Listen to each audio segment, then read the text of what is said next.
Delta முழுக்க பாத்தீங்கன்னா காலுக்கு கீழே நிலக்கரி இருக்குது. கொஞ்சம் நெஞ்சமல்ல, 8 மாவட்டத்தில் 300 லட்சம் கோடி. எத்தனை?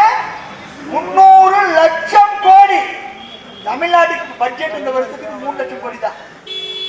பட்ஜெட் 3 லட்சம் கோடி தான்.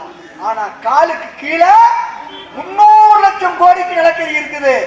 அந்த நிலக்கரிய இப்ப நெய்வேலி மாதிரி போய் இப்ப நம்ம கல்குவாரி வெட்டுறது எப்படி வெட்டலாம்? நேரா தோண்டினா கல் எடுக்கிறாங்க, மண் குவாரி தோன்றாங்க, நேரா தோண்டினா மண் எடுக்கிறாங்க. நெய்வேலியில் நிலக்கரி என்ன பண்ணுவாங்கன்னா, நேரா தோண்டினா மண்ணை தோண்டிட்டு நிலக்கரி எடுக்க முடியும். ஆனா டெல்டாவில் அப்படி பண்ண முடியாது. அது காவிரி படுகை. அந்த நிலக்கரிக்குள்ள ஒரு கேஸ் இருக்குது, அதுக்கு பேரு மீத்தேன். மீத்தேனே வேற ஒண்ணும் இல்லை.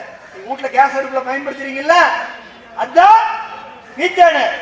நம்ம ஊர்ல சாணி போட்டா ராத்திரில சாணியில இருந்து நெருப்பு மாதிரி தெரியுது இல்ல, கொல்லிவா பேசாசும்போம், அதுதான் மீத்தேன். அது அந்த நிலக்கரிக்குள்ள இருக்குது. அந்த நிலக்கரிக்குள்ள இருக்குது. அந்த மீத்தேனை எடுத்தால்தான் என்ன பண்ண முடியும்? நிலக்கரி எடுக்க முடியும். இல்லைன்னா அந்த நிலக்கரி தீ பிடிச்சிரு.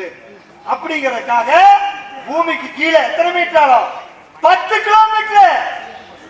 கச்சகட்டிக்குமே வாடிப்பட்டிக்கு 4 கிலோமீட்டர் தான் நேரம் விட்டான்.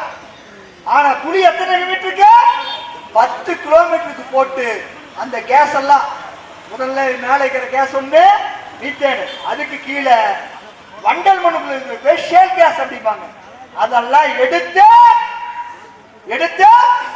அதற்கு பின்னாடி நிலக்கரி எடுப்பதான் திட்டம்.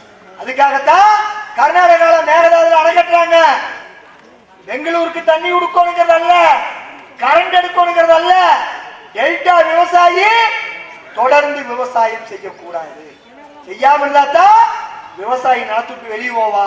அந்த நிலத்துல என்ன பண்ண முடியும்? நிலக்கரிய தோண்டணும். 50 வருஷம் திட்டம் அதை நடைமுறைப்படுத்திட்டு இருக்கிறாங்க. அந்த மீத்தேன் திட்டத்தை எதிர்த்த போராட்டத்தை யார் நடத்தி வெற்றி பெற்றாங்க? மக்கள் இயக்கங்கள் தான் நடத்தினாங்க. மீத்தேன் திட்டம் டெல்டாவை இப்ப பாதுகாக்கப்பட்ட வேளாண் மண்டலம் அறிவிச்சிருக்காங்க. அங்க எந்த விதமான புதிய சுரங்க திட்டங்களுக்கு அனுமதி கிடையாது.